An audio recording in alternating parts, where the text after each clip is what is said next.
सब गोटा के नमस्कार। और आई हम एक छठ के गीत लगेलहुँ हैं। चैती छठ आवे वाला अछि। छठ के बहुत बहुत शुभकामना सब गोटा के। और ये गीत सुनी, बहुत भावपूर्ण गीत है, सुनी अपने लोग।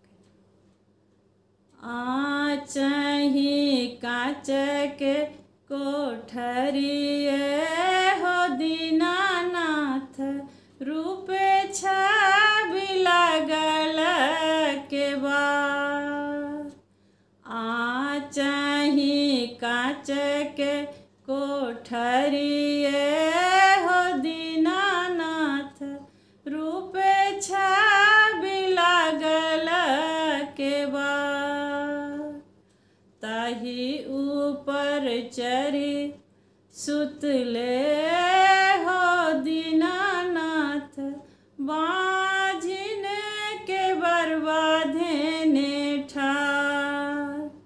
ताहि ऊपर चढ़ी सुतले हो दीनानाथ, बाँझिन के बरबाधेने ठार। चादरा उघारी जब देखले हो दीनानाथ, कोने संकट पड़ल तोहार। चादरा उघारी जब देखले हो दीनानाथ, कोने संकट पड़ल तोहार।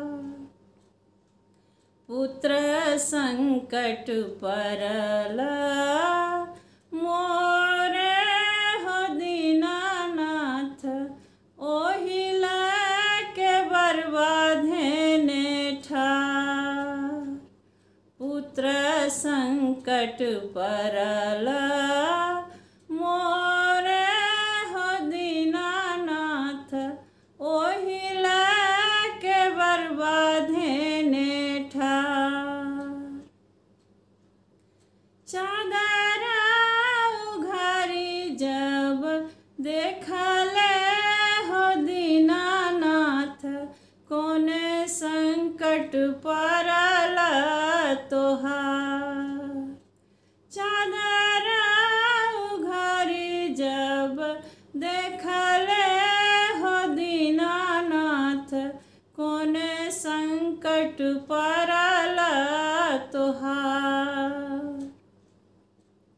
नैना संकट पड़ल मोरे हो दीनानाथ, ओहिल के बरबाधेने ठार।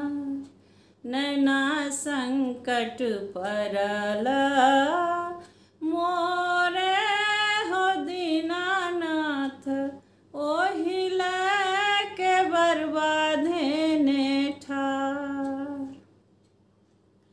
चादरा उघारी जब देखले हो दीनानाथ, कोने संकट पड़ल तोहार। चादरा उघारी जब देखले हो दीनानाथ, कोने संकट पड़ल तोहार। काया संकट पड़ल मोरे हो दीनानाथ, ओहिल के बरबाधेने ठार।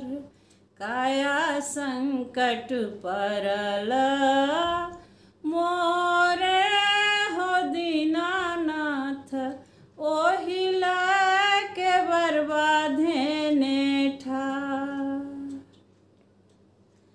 बाँझिन के पुत्र जब दिहले हो दीनानाथ, हंसत खेलत घर जाय। बाँझिन के पुत्र जब दिहले हो दीनानाथ, हंसत खेलत घर जाय। अन्हरा के नैना दिहल कोढ़िया के कायबा। हंसत खेलत घर जाय। अन्हरा के नैना दिहल कोढ़िया के कायबा। हंसत खेलत घर जाय।